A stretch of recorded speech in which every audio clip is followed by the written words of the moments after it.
Good evening, everybody. Hi, everyone. Hi. Good to see you tonight. We got to chat with one of our friends a few minutes before we went live tonight, so that was super fun. The real show is before the show. Is it? Yeah. Okay.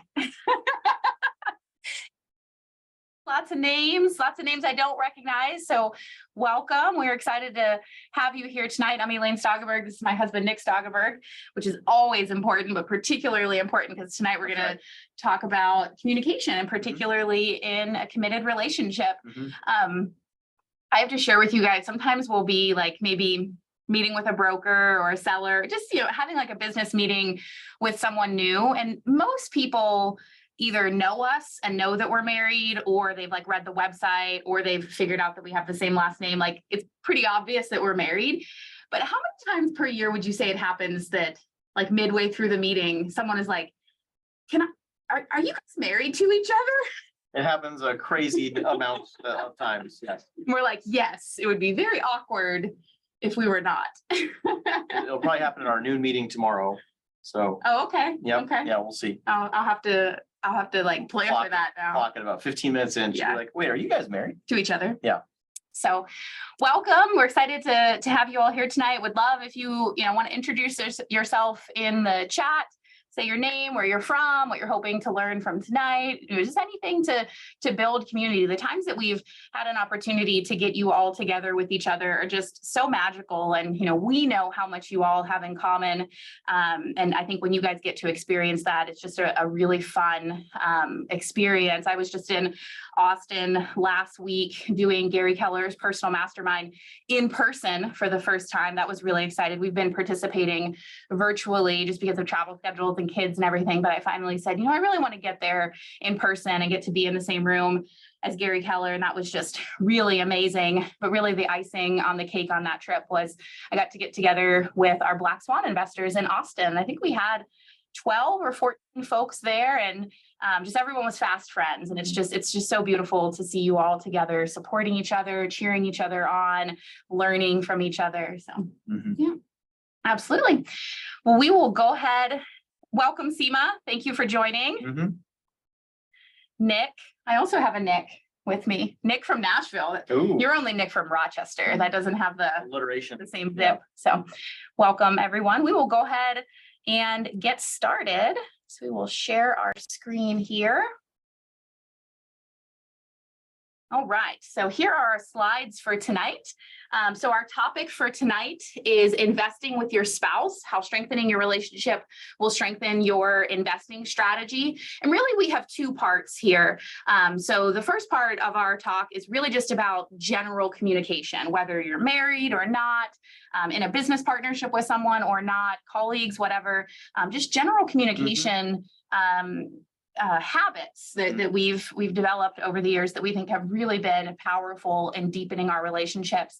And then the second half is about masculine, feminine energy, and particularly how that relates to an intimate relationship. So lots of stuff here if you're married, lots of stuff here for you if you're not married or have never been married or divorced or whatever. We wanted to make sure that this was a great time and a good learning opportunity for everyone. Absolutely. Let's do a little bit of housekeeping first.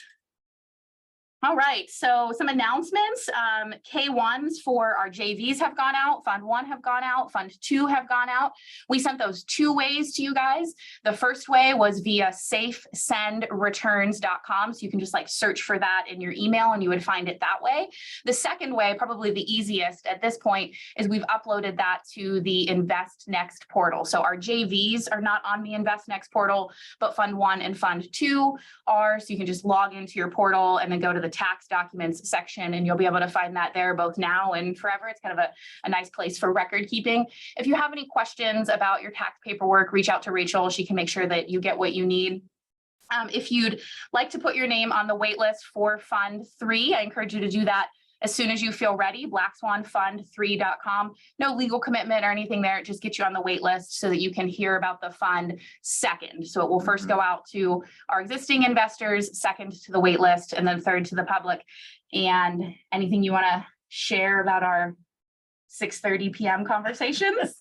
Not yet. We've got some exciting things coming up though. We're working hard on a deal, and I think it'll go somewhere. you just never know. Yeah. Like literally sometimes the sellers call and they're like, I'm ready to sign, but only if you can close tomorrow. And then other times, That's kind of how this conversation is going. and then other times they call you like a year later and they're like, remember that conversation we had a year ago? I think I'm ready. And you never know until you get the actual signed purchase agreement in your inbox, but we think we're getting close to getting a pretty good deal under contract here in Rochester. Yeah. And then our community hour schedule for the summer, of course, we're here tonight talking about communication. In June, we're taking a virtual summer break. I'd love to see all of you. We're not taking a break. That's why We're going to be on the road for 2 weeks solid. That's why I said virtual. That's right. Yeah. So I would love to see as many of you as possible in Charlotte for the Multifamily Investor Nation Conference. We will be there speaking on stage. And then we are zipping across the country to Phoenix at the Limitless Conference, and we'll be there speaking on stage. And if you're really crazy, you could come to both because we're speaking about 2 different topics on those stages. So that's what we're doing in June. We'd love to see you there. And then July 7th at 7:30 p.m. Central and August 7th at 7:30 p.m. Central. I can't remember which is which. Maybe Rachel will know, but one of them we're doing Seasons of Life and Seasons of Investing. And the other we are doing our Timeless Real Estate Principles. Really our communication, Seasons, and Timeless is like our top 3 content, really the stuff that we think is the most important, really the foundation of everything else. We decided to go big and do all 3 of them in a row this summer. Yep. All of our greatest hits. Our usual business disclaimer. I don't think we're going to talk a lot about like investing advice in the classical sense or whatever, but we always recommend that you check in with your, licensed professionals, attorneys, accountants, RIAs, FINRA individuals, just whoever has a certification or some letters behind their name. You should probably talk to them before you make a big investment decision. Mostly today, we're going to be talking about, communication with your spouse and improving your communication and your relationship. But we're going to talk about how that directly impacts your investing as well. So talk to maybe you should have really good communication polarity with your advisors. I don't know. All right. Here's a little bit about us. If this is your first time with us. So we are Nick and Elaine Soderberg. As Elaine said, we're married to each other. Been married for quite some time now, over a decade together. We've been building this fun little real estate business too. That's not so little anymore. We have about $1/3 billion in assets under management. We're very vertically integrated, where we own the property management company. I think we have like 43 employees now. We just hired a bunch of people here recently as we go into the peak of the high season, bringing lawn and snow and all kinds of stuff in-house. We bought like $100,000 of tractors this past week. So lots of fun stuff. We're very, very vertically integrated. That's something that, you hear people kind of speak to that. Oh yes, we have in-house asset management. No, we have in-house tractors. That's our level of vertical integration there. I had a call with someone a couple of weeks ago, and this person was like, oh yeah, we're vertically integrated too. We do our own asset management. And you know how sometimes like you have a conversation and then you have to go to someone else in your life and like repeat it and say like, am I the crazy one? It was like, Nick, what exactly does that mean? And it means they think that other people don't do anything at all. It was very confusing to me, but yeah. So we have a real estate sales team. We're in the top 1/3 of 1% of all real estate teams in Keller Williams, which is the largest real estate organization on earth. Part of Gary Keller's personal mastermind. Elaine was just hanging out with Big G last week. I'm a fangirl. He's a good guy. He's so wise and just so experienced and just so normal. We have lots of mentors or people that we follow that are very much like celebrities, like Tony Robbins, that sort of thing. Gary's the anti-Tony Robbins. Yeah, he just has like his coffee cup and he's just sitting there in the room, and if you raise your hand you get the mic and you get to talk to him. And I asked him a question about vision and basically how he created Keller Williams. It's such a vast organization. And it was just so sweet what he said. He sort of chuckled. I said, what would you tell someone like 30 years younger than you? I'm about 30 years younger than Gary. And Gary's been doing this for over 30 years. Yeah, like 45 years. Which is an unreal achievement in the industry. In the real estate industry, very few people stick around on top for more than a few years. So Gary's achievement being on top for so long is just unheard of in this industry. Yep. So I asked him, like, what would you say to someone about vision, maybe yourself 30 years ago? And he just sort of chuckled and he said, I think you give me too much credit. And I just thought, like, what beautiful leadership, to acknowledge the grace and the luck that has gone into Keller Williams. And then, he basically said, which I really believe, so of course it was affirming to me, you just put one foot in front of the other. And, and he mentioned some of his story in the beginning, and then some of the decisions when he decided to expand, and then basically said, like, I just kept doing it, just one thing after another after another. I didn't have this grand vision 30 years ago. And that was just one of the many, many things that I learned in my time there with him. Just so good. This is a tiny bit of a tangent, but Gary is a man of incredible feminine power. We're going to talk about masculine feminine power later in the conversation today. And you look at the leadership in a lot of real estate brokerages, and it's really strong masculine energy. Like, we're going to go hard close people, and we're going to go sell, sell, sell. And at Keller Williams, they say, we're an education organization that just happens to do real estate. And we're going to teach you so well that you won't need us anymore, but we're going to hope that you fall in love with us along the way so that you never want to leave. Talk about just like incredible feminine power. And guess what? 2/3 of the practitioners of our trade are female. So the people out there that are screaming that masculine mantra of sell, sell, sell, like, they're beating the wrong drum. They're missing the audience. And Gary Keller says, in our industry at Keller Williams, we're one of the few organizations that actually have like pay equity between male and female. It's like literally one of the only organizations on earth that have achieved that, because we actually care. We actually get our core audience, our staff members who are mostly female. And I happen to be a man, but that doesn't mean it makes any sense for me to communicate with them the way I like to be communicated with. So just an incredible amount of wisdom when he's on stage. Like, it's pure feminine power. It's really impressive. So absolutely. That's enough about Gary Keller, enough about us. That's how you contact us. Surely you all know that by now. If not, Rachel will pop that in the chat. If you ever need us, just feel free to reach out. Still on announcements. So we talked about your tax return. We took feedback from you guys that you want quick announcements right up front with kind of the main, sort of boring things. We're trying to make sure you guys have all that information. Talked about tax forms, talked about the next fund, talked about Invest Next, our in-person event. We're super excited about that. September 15th through the 17th here in Rochester. Friday night is a bunch of networking and getting to know each other. Saturday, we'll do real estate education all day, and then mindset and legacy setting at night. And then Sunday we get on buses and go all around to properties, and people absolutely love it. They really describe it as, kind of a chance that they really get to understand real estate investing, because they get to see and touch and understand everything. Some things there about our business model. Tonight we're really focusing on relationships. So we'll kind of skip over that, but if you ever have any questions, just let us know. Yep. So here we are. This is the number one question we get. It's crazy. This is the number one question we get. People will do a half-hour call with us, talking about investing with us and asking questions that are pertinent questions, but probably not the most important question. And you get that doorknob question right when you're getting to the end of the call and you're figuratively about to leave the room. You have your hand on the doorknob and they say, "So how can I trick my spouse into investing with me?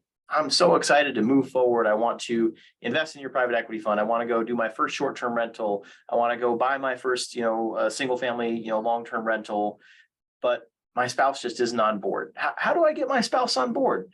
And it's clear that there's a lot of pain in their heart because it's something that they want so much for themselves, but they don't want it for their spouse, right? We're going to talk about level 1, 2, and 3 relationships here in just a minute. And we're going to talk about how when you're focused on your own needs, it's difficult for your own needs to be met. When you're focused on the needs of other people, it's very easy for your own needs to be met.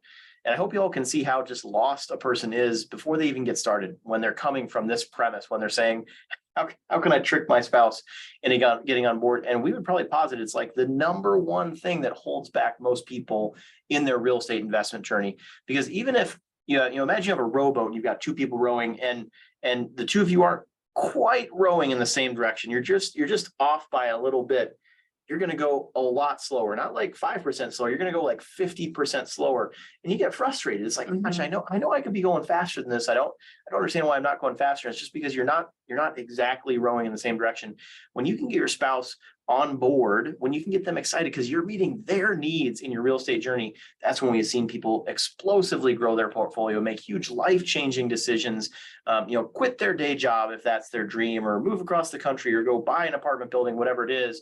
But it doesn't happen until they're really meeting the needs of their partner. So we're going to equip you with some tools today to help you better communicate with your partner. But before we do that, we need to do just a little public service announcement. Hold on. I don't know what the public service announcement is. It's the next slide. Okay, I thought so. We should tell our story, or it's really, sort of my story to tell for maybe the spouses on here that are more in the reluctant camp. Yeah. Maybe you agreed to kind of listen to this tonight, or you're a little bit curious, but you're not all in, maybe as much as the Your other partner is forcing you to watch this replay. You're 20 minutes in, you're like, what the heck are they? Hopefully you skipped to this part, I guess. Yep. So Nick and I were not always on the same page. So we started investing right after we got married, like literally weeks after we got married. That's our wedding, one of our wedding photos right there. And we both owned our own home, and we decided to move into Nick's home because it was a little bit bigger, and we had just gotten married. I was about to leave my career to start medical school. I was hoping a baby would come along. And although at that point, we both really knew we wanted to do real estate investing. So we already had that big box, a big check mark in that box. We already had that piece. I just didn't think it was the right time. I just, I'm like, Nick, we're pretty young. We just got married. We're about to slash our income in half, take on a bunch of debt for me to go to medical school. Hopefully we have a baby. Like, this is all the wrong time. We can start, 10 years later after residency and all of those things. And that was in the post 2008 crash. Mm-hmm. And so we listed my home Mm-hmm. for sale. And I'm sure Nick was just like dying inside at the time. But I loved you, I and I wanted to meet your needs. I wanted to rent the house, but I knew that, like, if anything went wrong, like how do you start a marriage like Right, that? yeah. So, we just kept like lowering the price. And it got to where we didn't even have a showing, let alone someone interested, let alone an offer. But even just the list price, we would have needed to bring like, $30,000 or $40,000. It was a big number to close, which we could have done, but would have like completely decimated our life savings. And I just remember you're much more skilled now, but That's true. you still tried to be like, sort of like, you knew that you couldn't say, I told you so, but I remember you were like, Elaine, it's so, I always laugh when I try to be Nick. Would you agree that a tenant is unlikely to cause $40,000 of damage? I would agree. And I just remember thinking like, checkmate, like, let's rent the darn thing. And I'm just so grateful for that challenge in our lives that pivoted us in that direction. I think if I had it my way, we would just now be starting to invest in real estate. And it turned out to be perfect because I had lived in that home. So I knew all the maintenance stuff. We did self-management because I wanted to have kind of control over who was living in that home. We learned a lot self-managing, that's for sure. We sure did. But I tell you that story to say, the thing in life is like, never compare where someone is to where, you want to be or where you are right now. Like, we're all on this journey of life together. And today, Nick and I are very aligned. I mean, Nick has made 10, 20, $30 million decisions without me and vice versa, because we're so aligned, but it wasn't always that way. And I want to be vulnerable, and I don't want to, paint this picture that like, we've always just known we were going to, do real estate investing. We've always been in perfect harmony.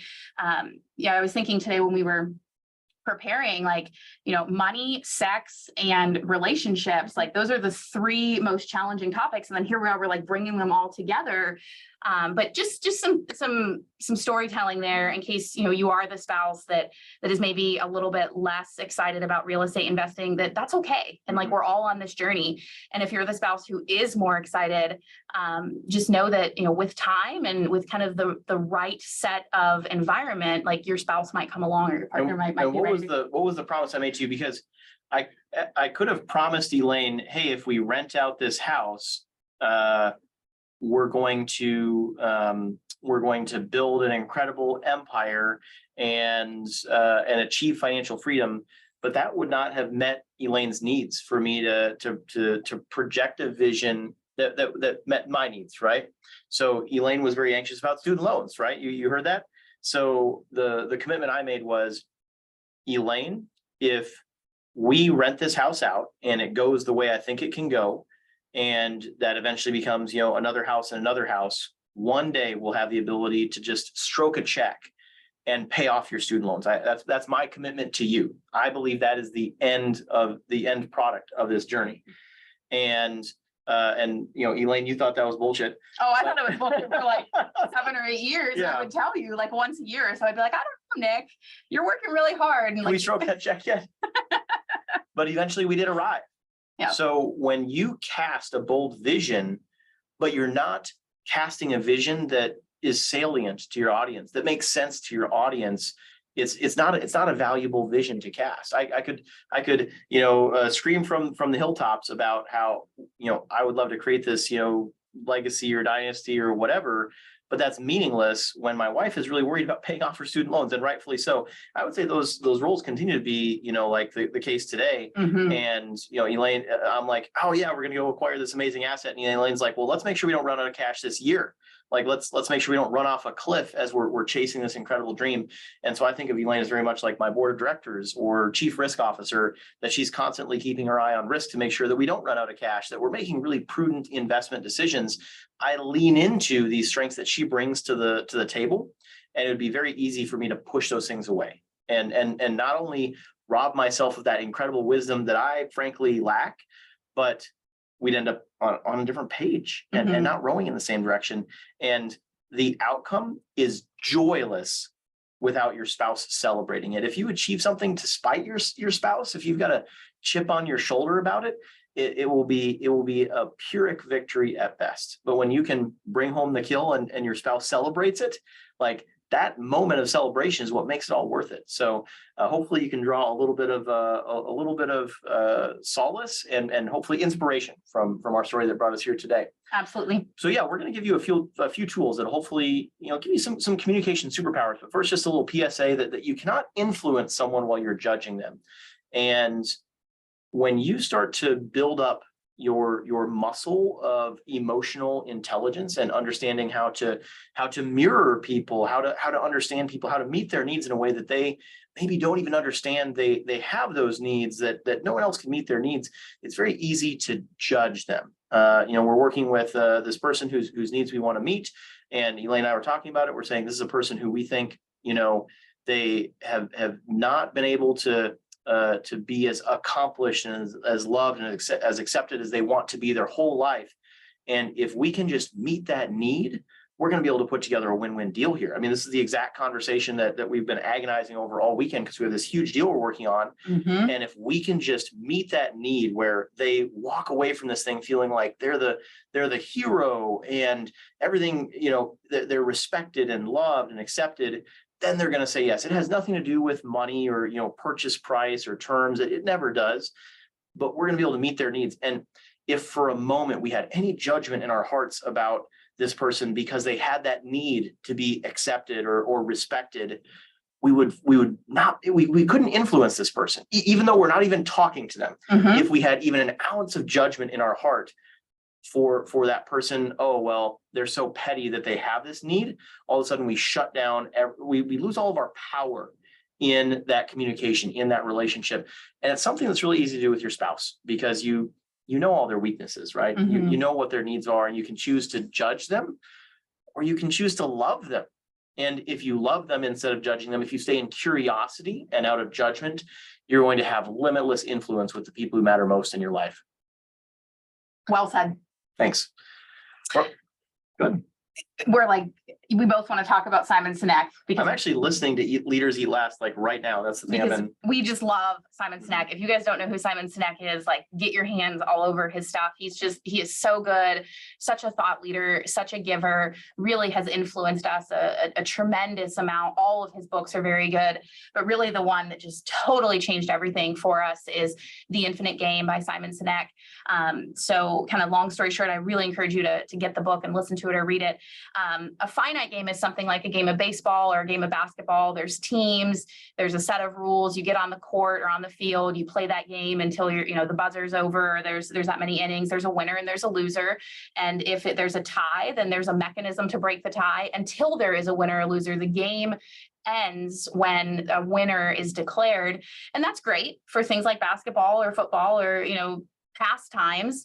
But we so often carry that narrative of that that game theory into real life. And that doesn't serve us in communication and relationship with people. And the infinite game is that you play the game and you don't want the game to end. Unlike a game of football where, you're going through the quarters, you're watching the clock tick down, you all know when the game is going to end. In the infinite game, the whole point of the game is to continue to perpetuate the game. So like applying that to business as an example would be the whole point of business is to generate cash. And you could argue that you stop getting to play business when you run out of cash. If you have to declare bankruptcy. In a relationship, it's continuing to be in relationship with that person, continuing to get to know them more, to have experiences together, to work through tough times together, to enjoy celebrations together. The whole point of the game is to perpetuate the game. And it's a simple concept, but it just has been just completely life-changing for us. And, just asking ourselves, like, are we playing a finite game here? Have we, because we're human too, right? We're not perfect. And sometimes we fall into, kind of smaller communication patterns of looking for a winner or a loser, kind of looking to like, let's end this negotiation. Let's get this done. And like that might win, that might maybe win that deal or, win that negotiation or whatever, but there's a good chance that it ends the relationship or at least damages the relationship and doesn't continue to perpetuate the relationship. And so instead we're constantly reminding ourselves like, what do we need to do so that we get this deal and all the other deals so that we're in this relationship and this relationship continues. It's such a expansive way of thinking. And I think it's really what our culture needs right now. Like, I think, just Simon Sinek, I think really has some ideas that our culture is just really hungry for right now, because we're all in these social media worlds and all these things where we are judging each other, right? We're scrolling and we're just seeing these things and just judging each other and then judging ourselves of, You can even quantify it, how many likes did you get? Yeah. And Simon just has a completely different, very refreshing way of thinking. I'm sure you have some things you want to add on the infinite game. So often when we're doing some coaching, some relationship coaching, some investment coaching, it's so easy for spouses to fall into a finite game pattern. How can they win and their spouse lose? How can I say I told you so? And that does not serve you when you live in the infinite game. When your objective is to never stop playing the game, when your objective is to stay in relationship forever, to keep investing in relationship forever, it completely changes everything. You don't care about, do I get to keep this one house? It's how can I fall in love even more with my wife so she's going to be elated to support whatever house we want to buy forever. It's such a bigger mindset to live in. And I can tell you that your partner's going to be drawn to that mindset magnetically. People are repulsed by small mindset, by selfish mindset. Gary Keller says, if you can cast a vision so big that other people can see themselves in your vision, that's when something magic happens. And I couldn't agree more. When you live in an infinite game in your relationship with your spouse, that's when everyone gets on the same page because you have a big vision. Has anyone read Infinite Game? Anything you want to, pop into chat about, what you got out of that book, or, just read it and pop into chat if you have read it and what you liked or disliked about it. We're gonna start digging into some kind of mechanics here. If you have a struggle that you want to dig into, feel free to pop it into chat and we can do a couple interventions. We'll see how we do on time. We've got some really fun stuff for later in the talk here, but we'd love to just do a couple little interventions if anyone feels so bold. We know that it takes a lot of vulnerability to do that, but we'd love to serve you if we get the opportunity here. What is communication? We're talking about communication tools, and I think people often miss the boat. In fact, the greatest mistake people make in communication is assuming that it's occurred. We'll say that a second time. The greatest mistake people make in communication is that they assume that it's happened at all. I can't tell you how many times as we're growing our business, we see new hires that we didn't even interview, where, we're at a place now where we have tiers of management and we see that person doing a certain thing. And we're like, well, heck, how did you learn that? And we realize, shoot, we have never set up a process or a system to communicate that culture to this individual. We just assumed that communication was happening. Mm-hmm. And it happens all the time with your spouse. You think you're on the same page, but you just, stop and say, hey, babe, what do you want? Mm-hmm. Those who ask get. And those who don't ask don't get. So be bold, be forthright, be transparent in sharing with your partner what you want, and also just ask them what they want. And here's the crazy thing: when you ask your partner what they want, half the time that's all they need is just for you to care. And you say, hey, I'd like to invest in real estate, but what would you like? I just want to have financial security. Really? Well, I feel like if we invest in real estate, that would help us get financial security. I can see how maybe you might think that would make us less secure in the short term, but can you see how it would actually make us more secure in the long term?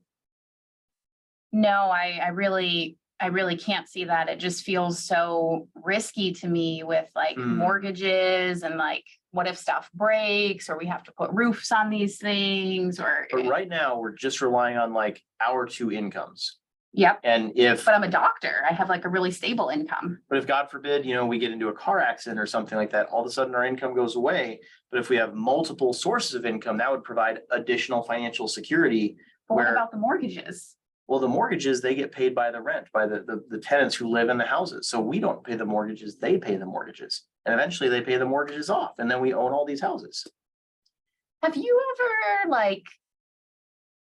are there like calculators or things out there? Like, as a matter of fact, there's this amazing single family at scale course. Stop. You broke my role play there. Do you see how I'm framing this in the context of her needs?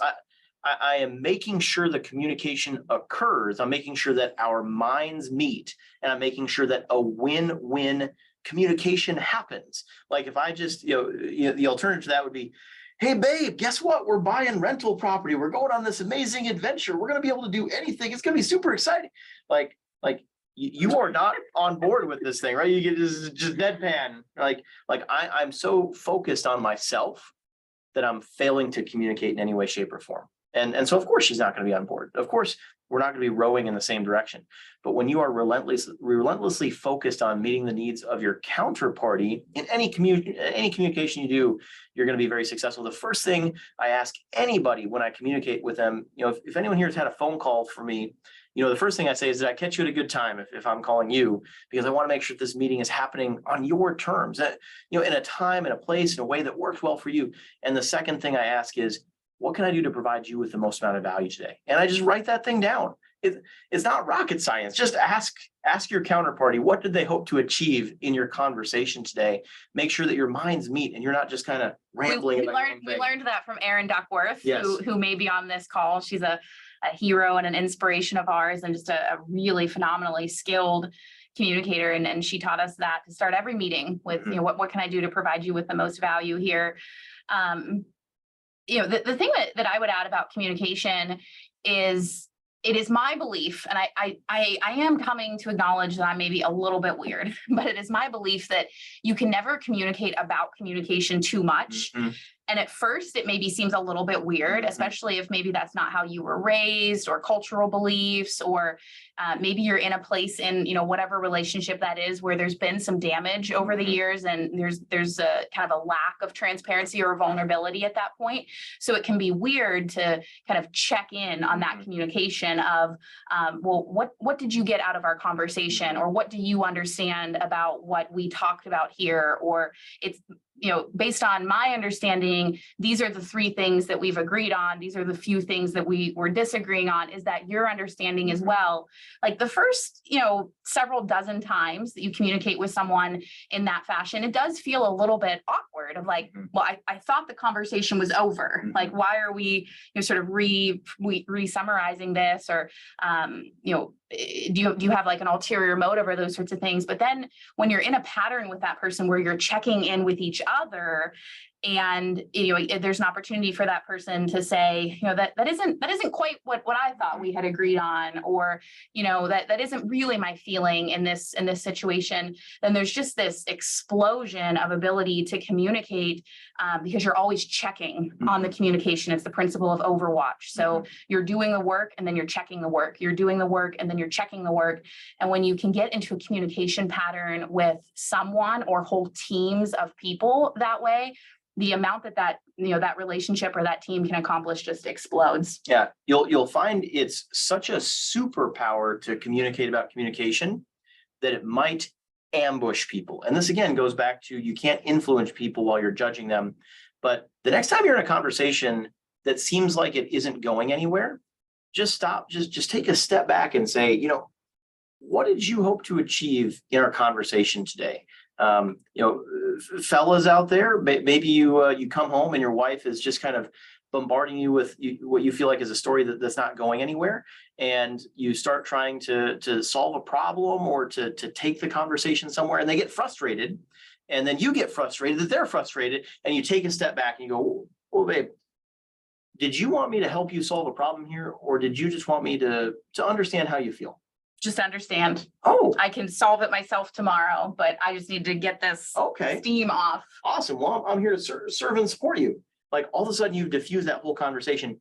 In fact, this is a little uncanny, but you might actually see that person look around like almost a little uneasy that you've kind of taken control of that conversation by addressing the communication itself. Whoa, I'm not sure if we're actually communicating here. What did you hope to achieve with these words that we're exchanging? It sounds incredibly simple, but it requires a lot of discipline and a lot of love, and it's incredibly effective. Absolutely. Another major inspiration for us is Stephen Covey, The Third Alternative. Highly recommend The Third Alternative, or really anything by Covey, 7 Habits of Highly Effective People, The Eighth Habit, The Third Alternative. So there's a kind of similar to the infinite game. Like, there's a belief that there's like a winner or a loser, but in an infinite game, that's not true. The point of the game is to perpetuate the game. And there's just kind of a belief in typical Western culture that there's 2 ways of doing things. There's a yes and a no. There's a black and a white. There's an up and a down. There's a hot and a cold. And we get kind of stuck in this like gridlock with ourselves and with others. The example that Stephen describes in the book is just, it's so cute that it, kind of disarms you, right? So the example that he describes is, few people are sharing like I think it's like a college dorm room or something like that. And they're studying on, there's a spring afternoon, and person A keeps opening the window and person B keeps going over and, shutting the window. And you can see this sort of melodrama play out that, maybe the first time, maybe the person thinks like, person A, I don't even know if they knew the window was open. I'm just going to go over and close it. And then, person A is like, I'll go open the window. And then person B sort of like storms over and, closes the window forcefully. And then person A is like, what is it? What are they doing? Like, it's so, I want the window open. And you can like feel the pressure mounting of, should the window be open? Should the window not be open? And you've probably never had this happen in your life, right? A petty disagreement with a significant other or someone important in your life that's escalating for no good reason. Yeah, and the third alternative is you come together and you talk to each other of like, well, what do you really want? Mm-hmm. What is it? What need are you trying to meet? What want are you trying to solve there with opening the window or closing the window? Has anyone read it? Does anyone know the kind of the conclusion of the story? So they talk in the story, and it turns out that person A just kind of feels stifled, and maybe the room, smells a little musty or something and wants some fresh air coming in. And person B is chilly when the window is open, so they want the window closed. And they work it out that person A they open the window a little bit, person A sits closer to the window, and person B sits, kind of in like the next room over, so that there's not like a draft coming in. And then they both have what they want. That person B has the temperature that they want, person A has that fresh air smell that they want. And I love that example because it's so simple. Mm-hmm. And it shows us like how easy it can be to get into a gridlock with someone, but conversely, how easy it can be to seek this third alternative with people. And it dovetails so nicely with something that Tony Robbins, another one of our mentors, says, is he says that there's no such thing as a dilemma. There's no such thing as there only being 2 options. Life is so vast and so grand that there is always at least 3 options, and probably many, many, many, many more, right? Like, people could have had fans or sweaters or all sorts of, opening a door instead of a window, all sorts of options in the story that Covey presents. So always be asking yourself, like, what are all of the options here that meet the criteria for success? What are all of the things that could meet the needs of all of the people in this communication? And then it's just, again, it's expansive. Like that's the theme that I keep coming back to, is it's just so expansive, like infinite game, third alternative. Absolutely. That dovetails nicely with Black Swan theory as well. So Black Swan theory would dictate that most things in your life can be explained by just a few very significant occurrences. In fact, you meeting your spouse or significant other, you falling in love with them, you building a life together is probably the biggest black swan of your entire life.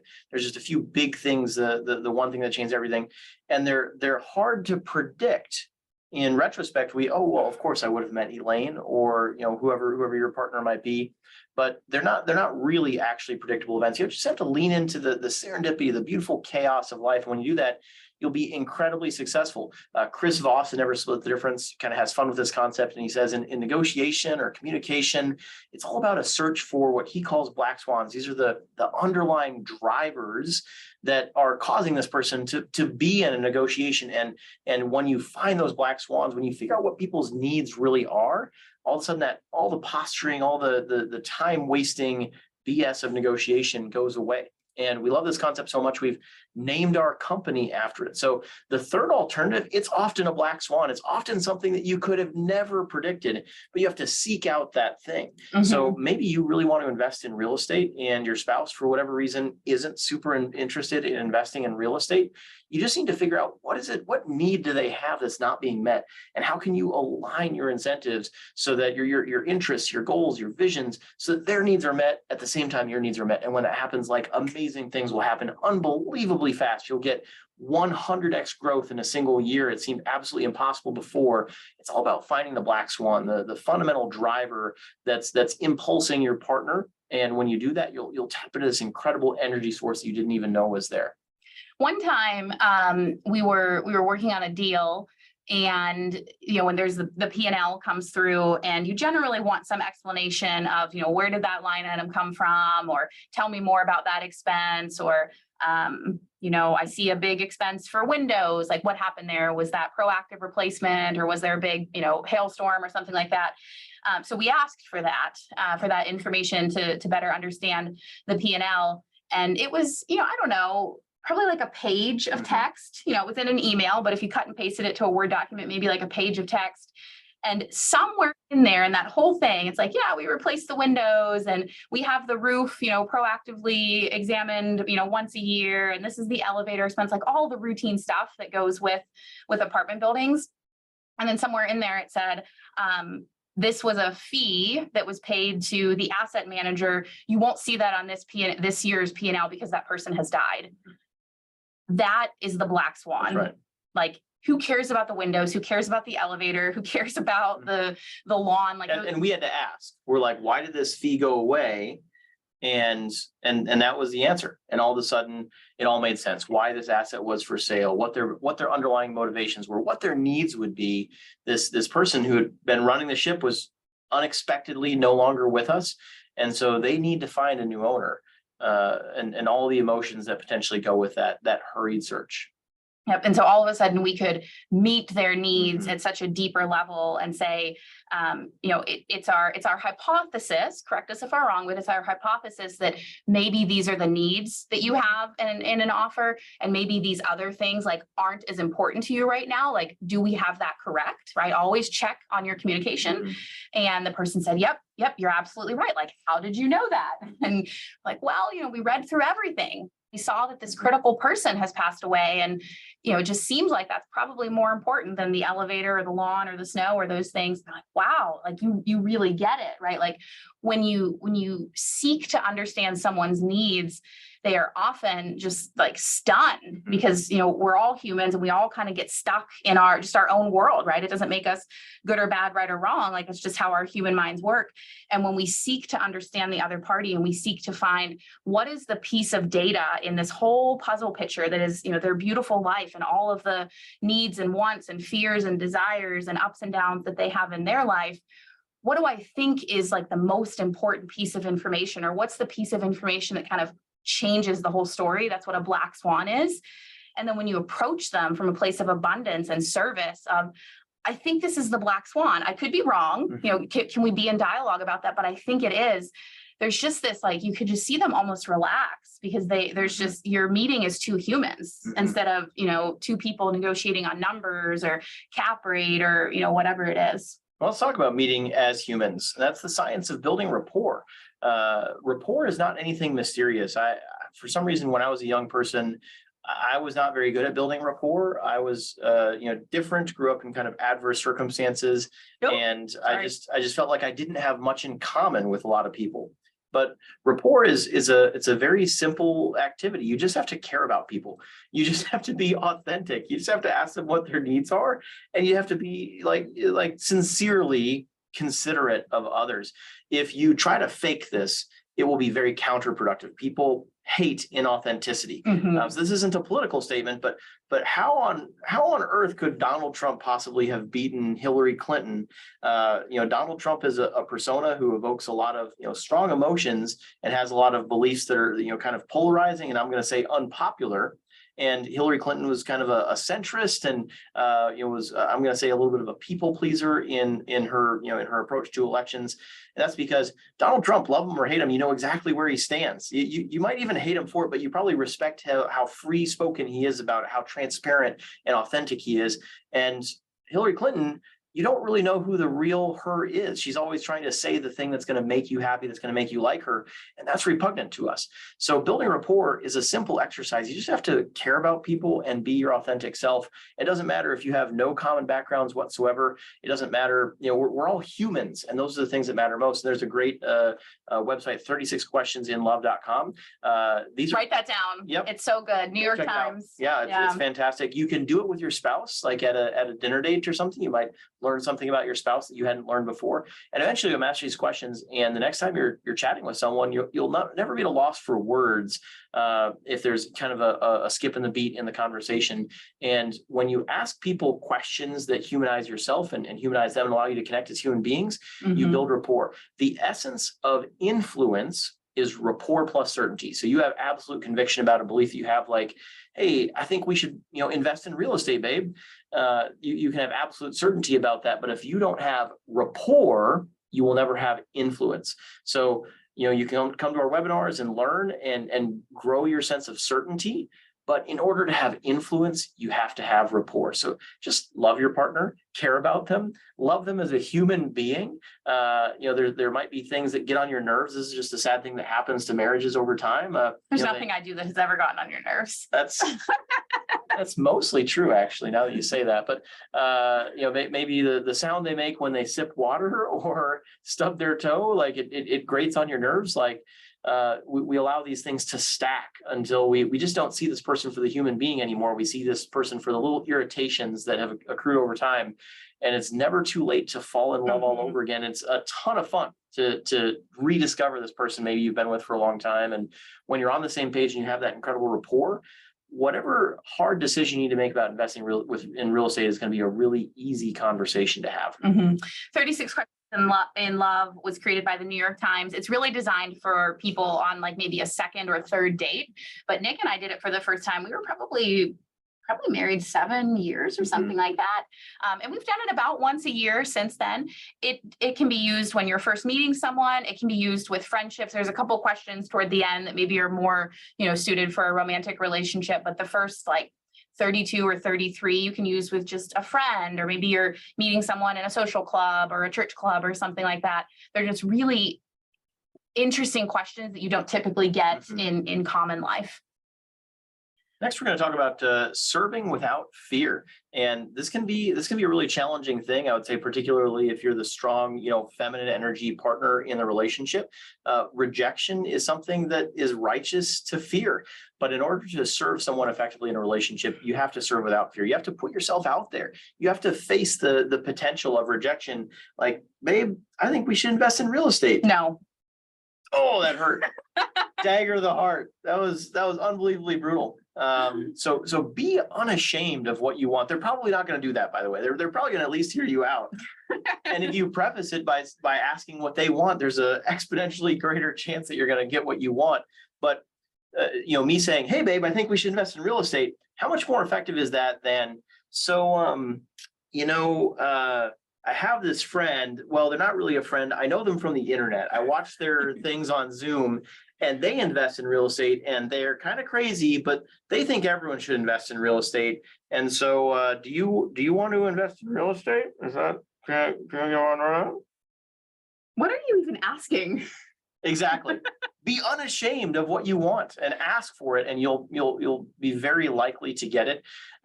In order to serve, you have to lead. Yeah. So people are laughing about my little role play there, but I got to meet Opham in Austin last week. It was awesome meeting you, by the way. How many times have you had a conversation like that where someone's just beating around the bush so badly, you have to like drag it out? You're like, what are we talking about? What is it that you want? And you're unlikely to get what you want if you're afraid to ask for it. Absolutely. That kind of concludes the first half of our presentation around just sort of general communication. 10 minutes ahead of schedule. I am so proud of us. Any questions, any thoughts? Yeah, any we have a hard situation. What do you like? What do you not like? Any situations that you want to troubleshoot in your own lives? What do we got? And you have a tough conversation. It doesn't have to be with your significant other. It could be with a business partner. It could be with your boss. It could be with an employee. I had the privilege to serve multiple people with some hard conversations today. I mean, that's a significant part of my entire job. And so these are not hypothetical things we're talking about. I hope these are really real skills that you can practice, real tools you can put into your toolbox and go use in a crucial conversation tomorrow. Any questions? Any thoughts? I just gave you all permission to unmute yourself if anyone wants to chime in or add anything in chat, or you can send questions anonymously if you want as well. Anyone have a tool that they think might be useful in their communication with their spouse or someone in business? I will say, I think this is a fantastic episode because I've been trying to get my wife to, by the way, I don't know if I should introduce myself or not, but I'll just go for it. I recognize your voice, but others might not. It was fantastic meeting you, Elaine, and great seeing you both again. This episode is awesome, and I really wish I could get my wife to be even remotely interested, but we have a 1-year-old, and so I believe right now it's a bandwidth issue, which hopefully will get past. But I think phrasing the question, because I think I've actually told, babe, yeah, there are these people online that I never met that like I want to send 100 grand to. I hit a little too close to home there. That's not true now. So well, right. Well, exactly. That's why I told her that I had to go meet you. But I literally think I've done that. Yeah, I don't know who this person is, but I'm giving them 100 grand. Shit, sorry, I shouldn't have said that. But so I really think that this episode is because I believe that investing with my wife will actually help draw us together for other reasons. She's a stay-at-home mom, and she's conscious about the fact that she feels she doesn't contribute financially. And so if we were to invest together, I believe that, especially if we were actively managing property, which I have tried to explain to her how that works and the tax benefits and how it offsets my income as a physician, I believe that it would actually do wonders for even just mentally for that part of her that feels like, well, maybe financially I could be doing something a little bit more. I really believe that it'll actually help bring us closer together. So I'm really, really glad you guys did this episode. And I really wish she was sitting in here listening. She's walked in and out a few times, but she's doing something else. So well, first of all, thank you for sharing. Yeah, it takes an incredible amount of courage to share what you just shared. I laud it. Absolutely. There's always the replay. And let's sort of brainstorm, and guys, let's all brainstorm together, right? Because we all have different viewpoints and different life experiences. But the things that I heard, which tells me that they're key pieces of information for you, are there's a young child at home. and I have the privilege of knowing there's more than one young child at home, but there's a really young child. There's a 1-year-old at home. Yeah. She stays home with the kids. So that gives me some sense that like she's on 24 hours a day, right? Like being home with young children is just this sense of hypervigilance at all times. Like going to the office is tough, but going to the office with other adults, like there are moments of downtime when we can, just sit by ourselves for 60 seconds or even just, listen to something in the car, those sorts of things that often are a little harder for a stay-at-home parent, especially of young children. And then you mentioned the financial piece that there's a difference in your earning right now. There's not maybe necessarily a difference in your contribution, right? So she's contributing in a different way. Absolutely. But what do you think would be kind of a perfect real estate investment for her? And guys, help him out, because sometimes we can't see when we're so close to our own situation. But with that information in hand, what do you think might be a perfect real estate investment for her? Are you asking me? Yeah. Or anyone. Or anyone, Yeah. chime in and chat. But what do you think? I mean, so, and I don't mean to hog this. My wife was a project manager. She is a project manager. So I honestly believe that she would be like a perfect property management. She does spreadsheets. I don't know how to put anything in a spreadsheet. She's a genius at spreadsheets. And so I feel like she would be right now we've been looking at small 4 to 10-plex multifamily units. I mean, we've done some passive stuff already. Again, she's also very, very risk averse, and she's very not opposed, but it makes her uncomfortable, the idea of investing in anything because of the risks involved. So I tend to be a lot more adventurous, and she tends to be a lot more cautious. But so far, I've thought that, well, maybe if we were to get something small and manageable, once the baby is in daycare and she's had some time to herself, a 4-plex or something like that, starting something small that we could scale up fairly rapidly as opposed to a single family home, which was initially how we started. I feel like that would be right up her wheelhouse. But again, I'm sort of speaking for her. I don't know what she would say. Have you asked her? I think I have. You think you have? I'm almost certain I have, Elaine. I promise. Met you last week. Can we get a replay? That's a soundbite right there. You are not a timid man that doesn't remember what he does. So what does that mean? Tell me more about that. Well, I can't say for sure if I've said, hey, babe, what would you like? Because I almost feel like I know what her answer would be. I don't know. I feel like she would say, I don't know, because this is foreign territory for both of us. But again, I sort of have this vision of working 1 ER shift every other weekend and kicking it with the wife and kids. That's my vision. Yes. Do I have your permission to give you a little bit of coaching here, just man to man? Please. It's just you and me. Okay. Sure. No one else here. Do you want to come on camera? Oh, yeah. Sure. Hold on. Here, I'll pin you. Let me turn on the. Lots of good answers in chat, by the way. Lots of wisdom from the community. I'll even stop our slides here. And then how do I? Oh, wait, I'm sorry. Is my camera on? Oh, no, sorry. There we go. There you are. Hello. Good to see you. Good to see you So much too. more real now that I've met you in person. So fun. Yes. I can see what you want. I can see the real you.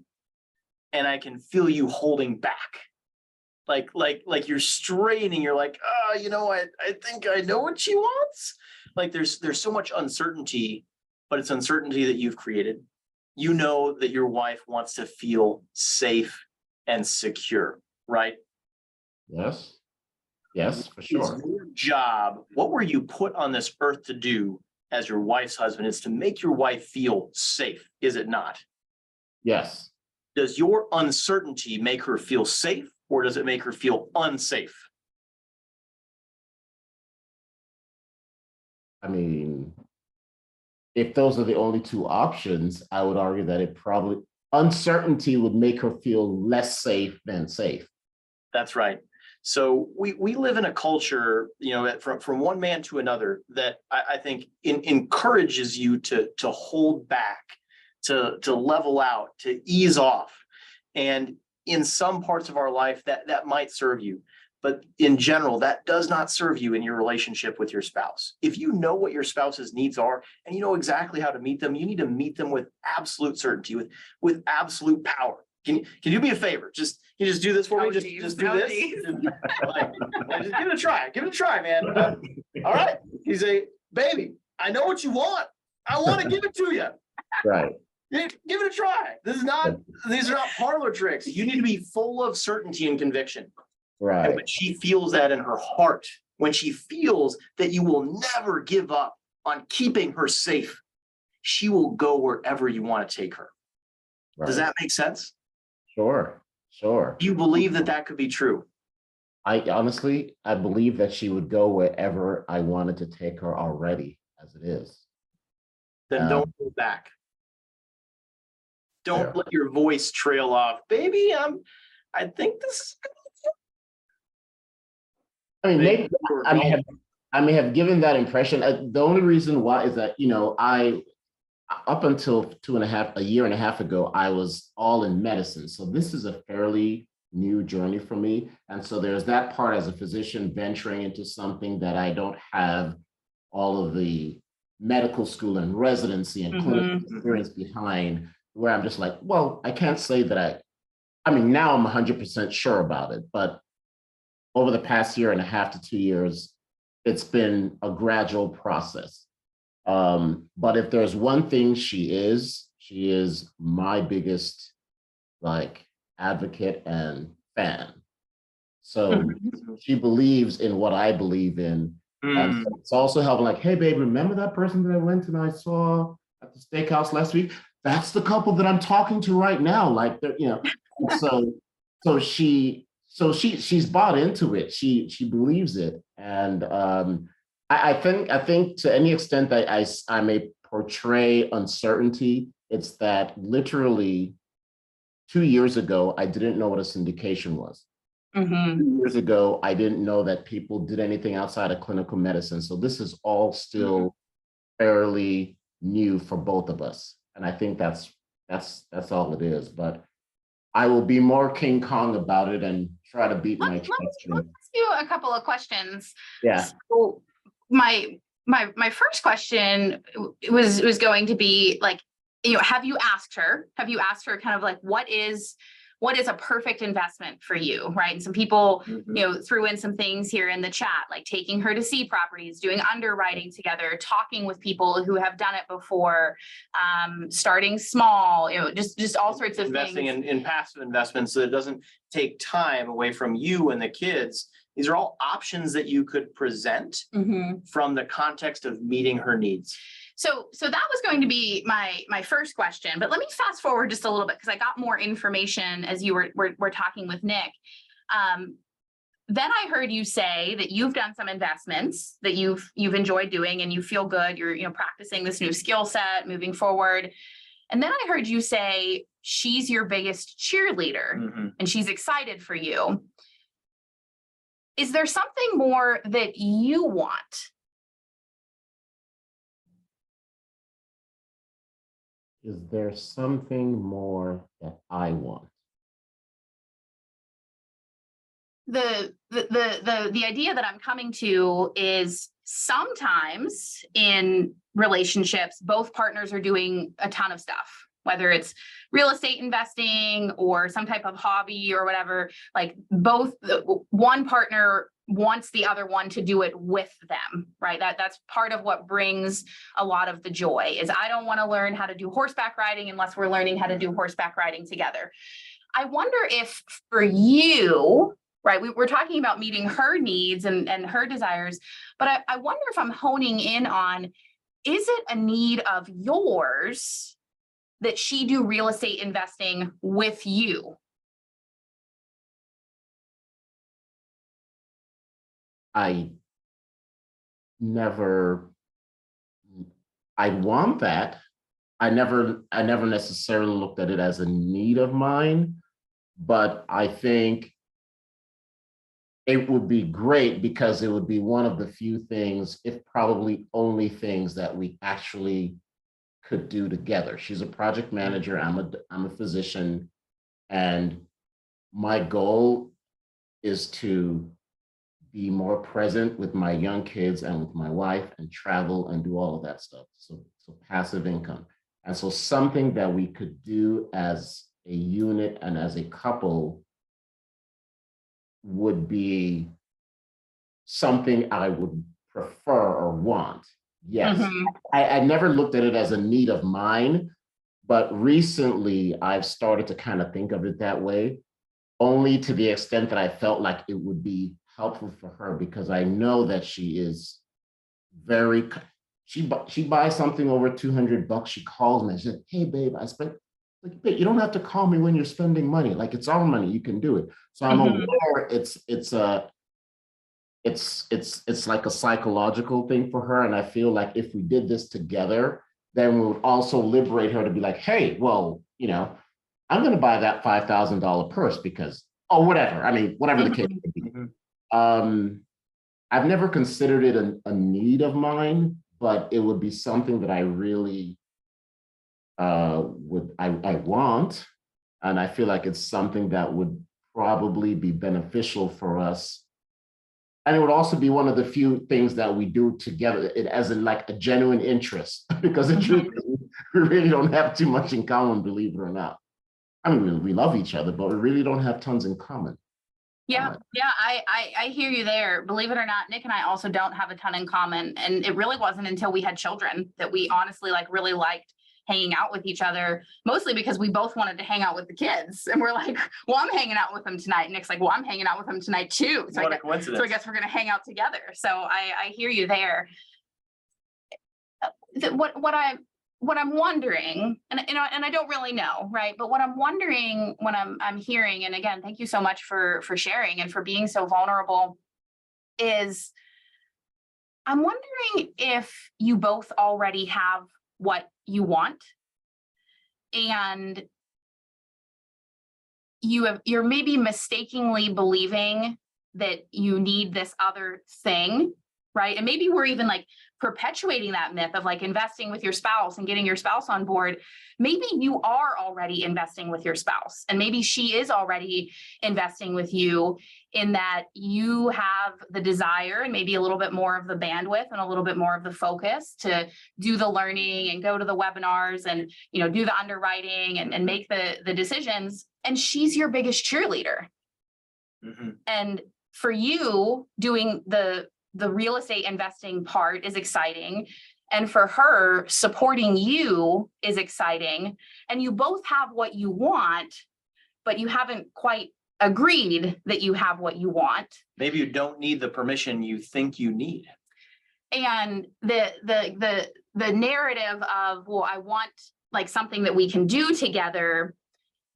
I wonder if that's like maybe just a little short-sighted. And again, I could be completely wrong, but I wonder if, let's say, you're doing the real estate thing and she's cheering you on and she's excited about it. And over time, maybe she develops more of an interest in it, of like, wow, you seem really excited about something. Like, what happened? And you're like, oh, just had this deal that, did a cash out refi, or, got this big distribution, or, this newsletter, or, whatever it is. And she's like, oh, and, she has some interest in that, but she may not be as involved as you. Again, I don't know, but just some of the things that I'm hearing, just kind of reflecting them back. But she's already doing it with you because she's supporting you. And the end outcome is passive income for security, time together, time that you can both, she cannot have, another thing that's just adding to her plate, another thing to do. And you have some time away from clinical medicine so that you can be together. And then in that space, you will find the hobby or the thing that you want to do together. Sure. I think that is absolutely possible. And again, the caveat is that this is still new. So for instance, I'm in fund two. Fund two hasn't paid out. So I think that a few years down the road, of course, hopefully, provided that we don't lose everything that I've invested, right?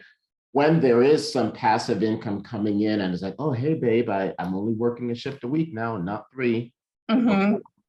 I think that, and again, I don't want to call it a need. I would be for doing something together because it would be an activity that we do together that also helps alleviate that part of her that feels she doesn't contribute financially. I'll be the first to admit that taking care of young kids 24/7 at home is hard freaking work. Period. I don't debate that, but there's still that part of it is like, well, anytime money comes in, it's got your name on the check and not her, and Mhm. that's difficult for her.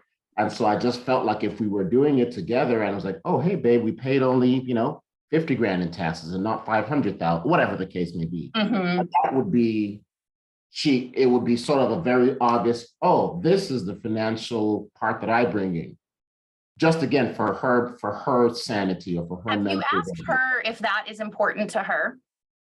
Because it's obvious that you really care about her and that you're thinking about her needs.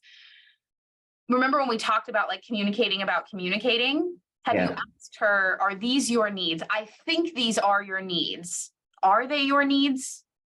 I haven't articulated it that way. What so and the truth is that we haven't really had a conversation about again, our youngest is one. And so we are both comfortable with her being at home for as long as she wants to with the baby. But what I've also seen her doing is interviewing for jobs, project management jobs at Facebook or Apple or Kendra Scott or wherever else. And she would say things like, babe, I just want to get a job so that, the private school tuition for the kids, I can get that covered. Or for the trip that Mhm. I'm going to take to Nigeria in 2 weeks, I could get that covered. And this is all stuff she says on her own without me prompting it, right? So I'm aware that she wants to be able to feel that she's contributing something financially. And until she goes back to work, one way I see her being able to do that would be her being the rep status, which she's bought into because she understands how it works and cutting on our taxes. But if you're asking whether I have sat down and said, hey, love, what would you, how would, how ideally, how would you want to contribute to our financial success? No, I haven't sat down and asked her that specifically. Because again, I assume she would say, go back to work and get a high paying job or something like that. And, and, Mhm. and, and as far as investments goes, she'd be like, la, la, la, la, la, like, I don't, I Mhm. don't think she really has the interest or the bandwidth or even just I don't want to say mental fortitude. Investing makes her nervous.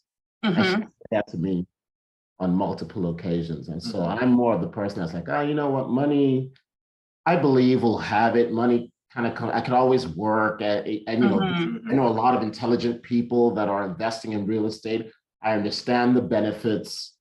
So at this point, I am comfortable doing it. And I think that for her, that's enough. But because we're so early in the game that we haven't, I can't officially say, well, with all that passive income trickling in, yeah, let's just. Mhm.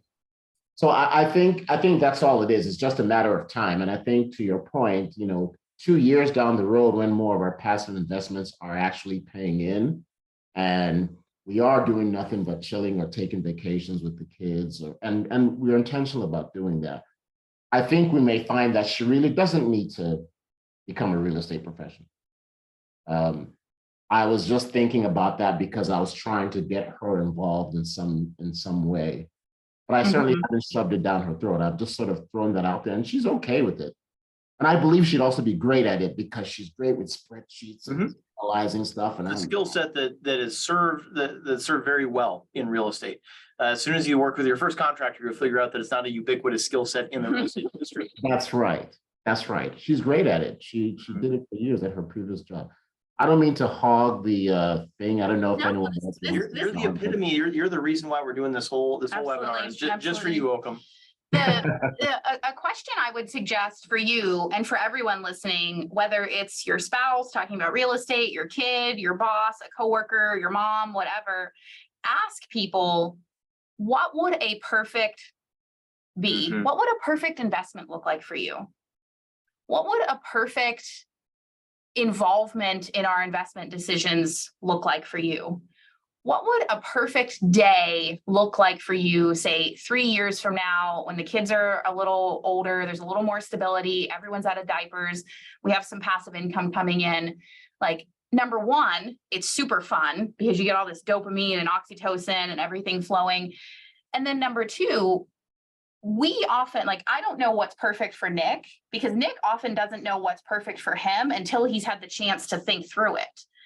And so when we invite someone to enter into that together, then Nick, you might say, a perfect investment for me is a 8 out of 10 risk scale. And well, wait a second, actually, maybe it's actually a 7, right? Like just exploring that. And then we get to explore it together of, well, tell me about that. Or, well, why did you say that? Or what led you to that conclusion? And then she learns about herself in the process, but you learn about her in the process. And depending on, kind of the dynamics of your relationship, like maybe even consider prefacing it by saying, I love you so much. And we are at such a special part in our marriage where we're at, sort of going into our peak productivity and we've got these young kids at home. Like these are the years that life is made. And I want these years to be the best possible for us together. And I want to understand you so much. And so I'm just going to ask you, what would a perfect investment look like? What would a perfect sort of real estate world look like? What would a perfect day look like for you? And you may be surprised. It may be that the hypotheses that you have, maybe you're hitting close to home and that, okay, good. Like, your wife very well.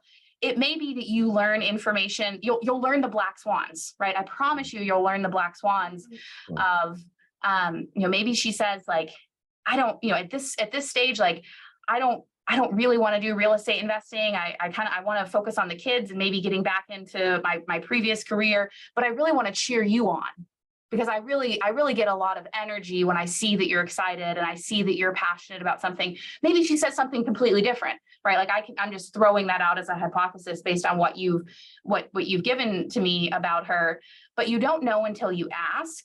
And we can all do that with so many things in our life, right? Like you see patients in the emergency department, one person comes in with pain in their shoulder and the next person comes in with pain in their shoulder. And one person's concerned that, they've damaged their shoulder and they're never going to be able to pick up their child again. And they just see life kind of crumbling, but before their eyes. And another person just wants some pain medicine and they're just in a lot of pain and they know that it's just a sprain. They've sprained it before. It's going to be fine. But if we just ask them, like, what would a perfect emergency department visit look like for you today? Right. And then the one person's like, I'm so afraid I'm never going to be able to pick up my kid again. Oh, I can tell you right away, I've seen this injury 1,000 times. With as much certainty as I can, I promise you that won't happen. Right. So just like that question is just so powerful. And then you just catalog that information. And then as you're going through your own real estate investing or your own passive income journey, you can be thinking, well, how does this fit into what is perfect for her? Right. Maybe it's something like, she really wants to cheer you on and she wants to be a little bit involved to have some feeling of agency, but with the kids and kind of everything else, she doesn't want to do kind of the full shebang right now. But maybe it's you get to 2 investment options and then the 2 of you decide together, or maybe you get to 2 investment options that you would be happy with both of them. And you say, let's sit down and talk about these and you get to decide which one we actually pick. And then the income that comes in from that, I want you to think of that as yours. And I just want you to have a freedom in your heart that when you're planning a vacation or out at the store or out with your friends, like you just know that the income that's coming in from ABC Investments, like that's yours because you made the choice. Sure. Right. Right. Like just brainstorming various ways, but the beautiful thing about being in relationship with humans is they will tell you what they want if you ask them. Sure beats a cat. Right. Right. No, this is great. Thank you so much. I appreciate It's our it. pleasure. Absolutely. And none of this was for anyone else here. This is just for you. I'm sure there's no one else on the line here who has any situation they're coping with that's almost identical to this situation. And we threw out a bunch of different ideas, a bunch of different strategies, a bunch of different approaches. And maybe one thing that works for you doesn't work for them, or vice versa. But this is the conversation right here. We see it over and over and over again. It's, yeah, I'm really gung ho about this. You know, how do I get my partner on board? So Absolutely. Yeah. Thank you. Thank you. I hope some of that helps. I really do. Report back. I'll be It in does. Austin I in will, August. I'm going to let you know what her responses to the questions are. I absolutely will. Love it. Absolutely. Thank you. We have like a whole second half of our presentation around masculine, feminine energy and masculine, feminine patterns. I think what would probably, just kind of looking at the time, I think what would probably best serve that content is doing that in a separate presentation. Yeah, I would agree. Yep. So that we can really explore that, because there's just so much to unpack in that. And I kind of had this vision that we would do sort of overall communication and then masculine, feminine communication, but that isn't where we landed tonight. But I'd love if there's anyone else, you know, we have a little more time. I'd love if there's anyone else that wants to raise your hand and talk about a situation, either on camera or off camera. I'm in the same boat, rowing with you. Super helpful to hear. Absolutely. You guys should connect, right? Like I said at the top of the call, like, we're all so similar. We're all in this together. We're all, you know, just kind of living this journey together. And when you all support each other, there's just this real magic that comes from that. Trog, do you want to share with the group? Do you have that courage? I guess that maybe I'm being a little too aggressive in my prompt there, but would it be valuable to you? Would it serve you if you shared with the group? Hey, thanks for asking. Unfortunately, I can't pop my video on. Conversation. Just started. You're breaking up just a little bit there. Can you hear me? Yeah. So yeah, just in the same boat, just started syndications just a couple of years ago. And similar stories, just trying to get one time. But I think what you shared are going to be takeaways from you as well. Mm-hmm. You're breaking up just a little bit, but from what I could hear, and I think others could hear, is similar story. Started doing syndications a couple of years ago, and then I kind of lost. Did you hear a little bit after that? Yeah. Sorry, guys. That's okay. But just to say that, like, so many people, so many relationships are in this similar place. I think a concept that really was helpful for Nick and I, that took us years to figure out, is I think there's sometimes one partner, and it's not always the feminine partner. Probably 50% of the time it's the masculine partner. There's no correlation that I have seen, but one partner wants financial security, and one partner wants financial freedom. And it seems like those are different, right? It seems like, you know, financial security is having a year's worth of mortgage payments in the bank, or, you know, a 6-month, you know, emergency fund, or, you know, X net worth, or X, you know, cash flow or whatever. And financial freedom is, you know, X amount of income that comes in outside of work, or X number of sources of income. And it turns out that they're the same thing. And I think, man, if we had got on the same page with that sooner, like, we could have just really accelerated our growth and our communication. But then when there was just this like aha moment that we figured out, oh, we want the same thing. Nick just wants the head side of the coin, and I want the tail side of the coin, but it's actually the same coin. And financial freedom is financial security, and financial security is financial freedom. That was a huge breakthrough for us. Absolutely. And I think that you know, can be a conversation starter in relationships of, are we using different words, but actually saying the same thing? Again, going back to communicating about your communication. One of the things that we did with Gary Keller last week that was just genius, I've never seen someone else do it before, is we were talking about leadership. And like the first page or two of the book that we did together was probably, I don't know, 8 or 10 or 12 words, like leader, group, team member, follow, lead, like just simple words that you might look at it and like, what, this is, this is fifth grade work. But we spent probably an hour together coming to a common dictionary of what we agreed those words meant before we actually dove into studying leadership together. And I think that's such a powerful concept of the words that we say: financial freedom, financial security, financial independence, like whatever they are. Do we have the same meaning, right? Because we come into marriage with different beliefs from our parents, our schooling, our culture, whatever. And maybe we think we're using different words, but we're actually meaning the same thing. Mm-hmm. Yep.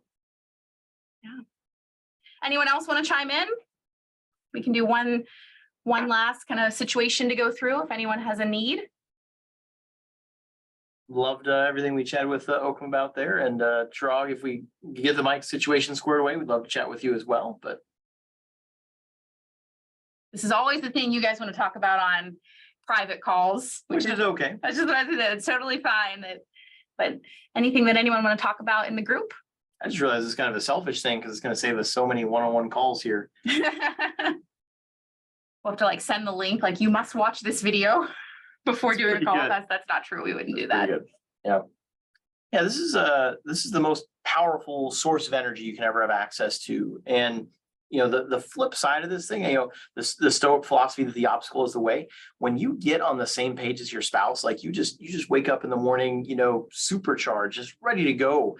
And as challenging as it might seem sometimes to get on the same page, to be rowing in the absolute same direction, when it happens, like it's incredible. It's an amazing electricity or source of energy that you can tap into. Absolutely.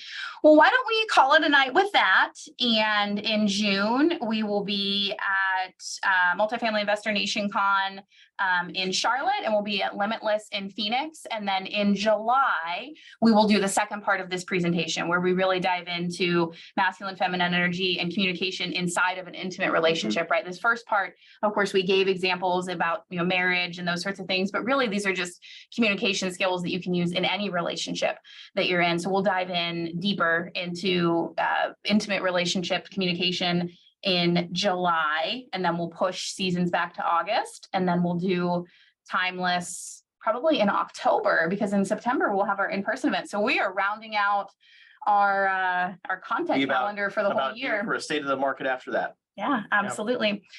Thank you so much, Rachel, for putting the feedback link there. We do value your feedback so much. We do. We get a ton of value out of it. I look at every single one that comes in. It's an anonymous survey. It shouldn't take you more than a minute, maybe a minute and a half. It means so much to us to hear from you because we want this to be a valuable use of your time. 36questionsinlove.com. Highly recommend that, whether you're just meeting someone or you've been married forever. You can do it with your kids, Never too late teenagers. to fall in love over again. You can just really get into relationship with someone there. Brokers.